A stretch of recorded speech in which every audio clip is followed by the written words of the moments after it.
बिस्मिल्लाहिर्रहमानिर्रहीम। अस्सलाम वालेकुम। मैं हूं फिज़ा सईद आपके अपने चैनल के साथ that is study with skills. आज का हमारा जो टॉपिक है वो है मसल डिसऑर्डर्स। ये जो मसल डिसऑर्डर टॉपिक है ये 2020 के सिलेबस में तो शामिल था, पीएमसी के सिलेबस से, क्योंकि हम वहीं से तैयारी कर रहे हैं। और अगर मैं बात करूं 2021 के सिलेबस में तो ये कट ऑफ हो गया था। हो सकता है कि ये 2022 के सिलेबस में शामिल हो जाए, तो हम इसे पढ़ लेते हैं।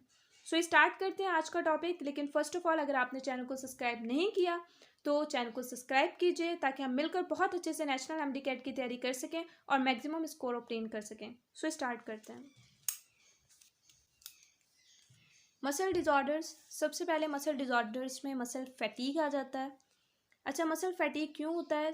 याद रखिएगा, मसल लूज कर देता है ability to contract. Muscle fatigue में होता क्या है? नॉर्मली मसल फैटिग में ये होता है कि मसल कॉन्ट्रैक्ट ही नहीं हो पाता, जिसकी वजह से मसल कॉन्ट्रैक्ट नहीं होगा तो मसल मूव भी नहीं कर पाएगा। ठीक है।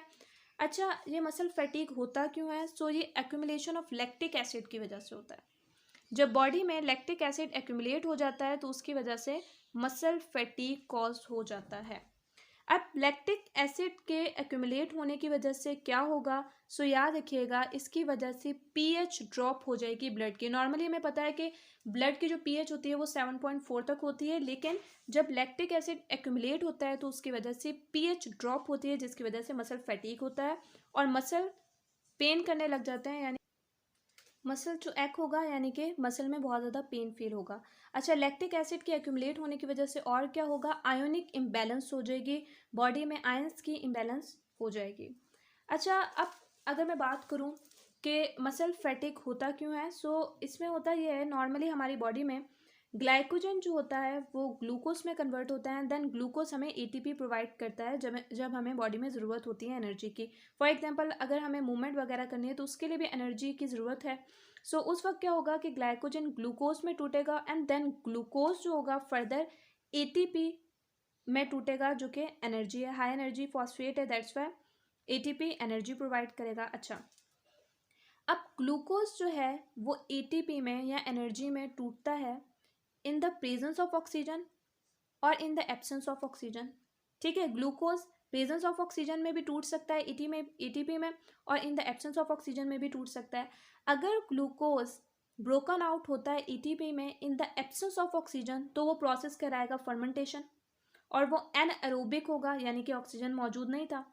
अगर ग्लूकोज एटीपी में ब्रोकन डाउन हो रहा है in the presence of oxygen, तो वो प्रोसेस कहलाएगा रेस्पिरेशन, और जाहिर सी बात है ऑक्सीजन है तो वो एरोबिक कहलाएगा। अच्छा, नॉर्मली अगर मैं आपसे बात करूं कि ये मसल फैटिग होता क्यों है और लैक्टिक एसिड कब एक्यूमुलेट होगा बॉडी में, जब हम बहुत ज़्यादा हैवी एक्सरसाइज करते हैं, बहुत ज़्यादा एक्सरसाइज करते हैं, उस वक्त ऑक्सीजन लेवल बॉडी में बहुत कम हो जाता है। ठीक है, ऑक्सीजन लेवल लो हो जाता है।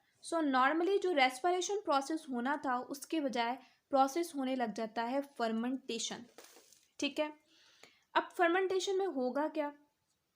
फर्मेंटेशन में एनर्जी तो प्रोड्यूस होगी, लेकिन ग्लूकोज एनर्जी के साथ साथ, जब ग्लूकोज टूटेगा तो वो एनर्जी के साथ साथ लैक्टिक एसिड भी प्रोड्यूस करेगा। ठीक है, नॉर्मली अगर आपसे बात करूं कि अगर रेस्पिरेशन होता process in the presence of oxygen, तो ग्लूकोज एटीपी में तो टूटता, लेकिन साथ में कार्बन डाइऑक्साइड और वाटर बनाता, जो हमारे लिए हार्मफुल नहीं है। ठीक है, लेकिन अगर वो इन द एब्सेंस ऑफ ऑक्सीजन में टूट रहा है by the process of fermentation, तो ग्लूकोज लैक्टिक एसिड फॉर्म करेगा और साथ में एनर्जी भी फॉर्म करेगा। एनर्जी तो मिल जाएगी, लेकिन लैक्टिक एसिड जो है वो हमारी बॉडी के लिए पॉइजनस है, जो कि मसल फैटिग कॉज कर देगा। अच्छा, नॉर्मली जब हम स्टॉप कर देंगे एक्सरसाइज, तो जाहिर सी बात है हमारा ऑक्सीजन लेवल नॉर्मल होना शुरू हो जाएगा, ऑक्सीजन अवेलेबल हो जाएगी, जिसकी वजह से ऑक्सीजन जो है लैक्टिक एसिड को तोड़ देगी कार्बन डाइऑक्साइड और वाटर में। Oxygen need to remove lactic acid, that is called oxygen depth. जितनी ऑक्सीजन यूटिलाइज होगी लैक्टिक एसिड को कन्वर्ट करने में कार्बन डाइऑक्साइड और वाटर में, यानी कि लैक्टिक एसिड को रिमूव करने के लिए जितनी ऑक्सीजन रिक्वायर होगी, वो ऑक्सीजन कहलाएगी ऑक्सीजन डेप्थ। हमने मसल फैटीग के बारे में पढ़ लिया। अब हम पढ़ेंगे क्रैम्प, जिसे मसल पुल भी कहा जाता है। अच्छा, मसल पुल या क्रैम्प जो है ये कैसी कॉन्ट्रैक्शन है? ये टेक्टनिक कॉन्ट्रैक्शन है इंटायर मसल की। ठीक है, फ्यू सेकंड से लेके सेवरल आवर्स तक भी हो सकती है ये। अच्छा, इसमें होगा क्या, इसमें मसल्स जो होंगे टाइट होंगे, बहुत ज़्यादा पेनफुल हो जाएंगे, ठीक है। कॉमन कहाँ कहाँ होता है क्रैम्प? सो क्रैम्प जो नॉर्मली होता है वो मसल लिम्ब में, हिप मसल्स में और थाई में ज़्यादातर मसल पुल या क्रैम्प हो जाता है। अच्छा, अब होता क्यों है? At night and after exercise ये हो सकता है। ये लो शुगर लेवल या लो ग्लूकोज लेवल के वजह से होता है। ये बहुत इंपॉर्टेंट पॉइंट है कि क्रैम्प किस वजह से होता है। ये लो शुगर या ग्लूकोज लेवल की वजह से होता है। अच्छा, इसमें इलेक्ट्रोलाइट्स की डिप्लीशन हो जाती है, इलेक्ट्रोलाइट की कमी की वजह से भी हो सकता है।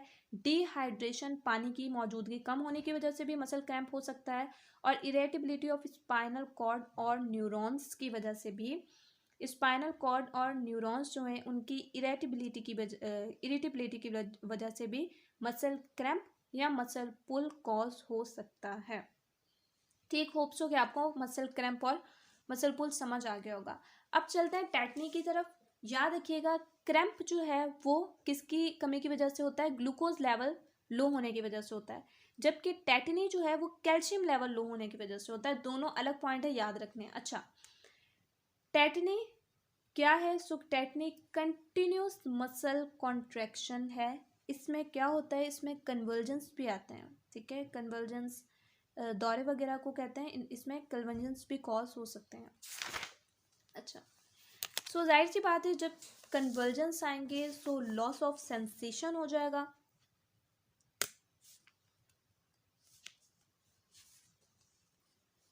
होप सो कि आपको सही दिख रहा हो। लॉस ऑफ सेंसेशन हो जाएगा, ठीक है। लो कैल्शियम लेवल की वजह से होता है टेटनी, क्योंकि कैल्शियम जब इम्बैलेंस हो जाता है या बॉडी में जब कैल्शियम कम होता है तो टेटनी कॉज हो जाता है। अच्छा, टेटनी में और क्या होता है? सो याद रखिएगा, टेटनी में एक्स्ट्रा एबिलिटी ऑफ न्यूरॉन होती है। याद रखिएगा, मैंने पहले आपसे कहा कि क्रैम्प में, मसल पुल में क्या होता है? इरेटेबिलिटी ऑफ न्यूरॉन होती है, जबकि जो टेटनी होता है उसमें एक्स्ट्रा एबिलिटी ऑफ न्यूरॉन होती है, ठीक। अच्छा, अब फॉर एग्जांपल अगर ये टेटनी जो है वो अनट्रीटेड रहे और वो टेटनी जो है लेरेनेक्स की है, सो इसके नतीजे में इंसान पैरालाइज भी हो सकता है और अल्टीमेटली डेथ भी कॉज हो जाती है लेरेनेक्स की टेटनी। अच्छा, sudden involuntary action of skeletal muscles. अच्छा, ये होता क्यों है tetani? That is the involuntary action of skeletal muscles. जब स्केलेटल मसल्स जो होते हैं वो नॉर्मली हमें पता है कि स्केलेटल मसल्स जो होते हैं वो वॉलेंट्री एक्शन करते हैं ना, वो हमारे कंट्रोल में होते हैं नर्वस सिस्टम के। लेकिन जब स्केलेटल मसल्स इनवॉलेंट्री एक्शन करना शुरू कर दें सो वो क्या कहलाएगा? सो वो टेटनी कहलाएगा, ठीक।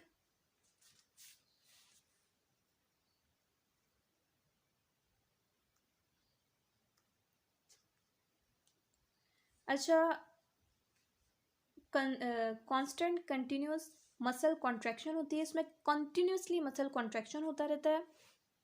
और टेटनी रेस्पिरेटरी ऑर्गन्स की, यानी कि लेरेनेक्स हो गया, जैसे मैंने आपको कहा कि लेरेनेक्स की अगर टेटनी जो है वो अनट्रीटेड रहेगी तो अल्टीमेटली डेथ हो सकती है। इसी तरह अगर अदर रेस्पिरेटरी ऑर्गन्स हैं उनकी भी टेटनी अगर नॉर्मल नहीं होती, वो अनट्रीटेड रहती है, तो उसकी वजह से क्या हो जाएगा? फैटल कॉज हो जाएगी, यानी कि डेथ हो जाएगी। सो रेस्पिरेटरी ऑर्गन्स की टेटनी बिकम्स फैटल। अच्छा, अब बात कर लेते हैं, ये वैसे सिलेबस में तो शामिल नहीं है लेकिन छोटा सा टॉपिक है, पढ़ते जाते हैं कि टेटनी और टेटनस में क्या फ़र्क है। याद रखिएगा, टेटनी जो होता है वो लो कैल्शियम लेवल की वजह से होता है, ठीक है। जबकि टिटेनस जो होता है ये इन्फेक्शन है क्लॉस्ट्रिडियम टेटनी की। क्लॉस्ट्रिडियम टेटनी एक बैक्टीरिया है जिसकी वजह से होता है। अच्छा, अब टेटनी में क्या होता है? एक्स्ट्रा एबिलिटी ऑफ न्यूरॉन होती है, जबकि टेटनस जो होता है that is due to convergence, ठीक। इसके अलावा टेटनी जो होता है इसमें लॉस ऑफ सेंसेशन हो जाता है, जबकि टेटनस जो होता है इसमें लॉस ऑफ ऑक्सीजन होता है। इसमें क्या होता है? इसमें लॉस ऑफ ऑक्सीजन होता है, पेशेंट डाई भी कर सकता है इसकी वजह से। सो होप सो कि आपके लिए आज का लेक्चर बेनिफिशियल साबित हुआ होगा। अगर आपको कुछ सीखने को मिला है इससे, और अगर आपके लिए ये लेक्चर बेनिफिशियल साबित हुआ है सो इसे लाइक कीजिए, सब्सक्राइब कीजिए और बेल आइकन को ज़रूर क्लिक कीजिए ताकि आपको आने वाली वीडियो के बारे में अपडेट हासिल हो सके। और अगर कुछ समझ ना आए तो कमेंट कीजिए, इंशाल्लाह मैं आपको ज़रूर जवाब दूंगी। सो मिलते हैं नेक्स्ट वीडियो के साथ। रखिए मुझे अपनी दुआ में याद। अल्लाह हाफिज़।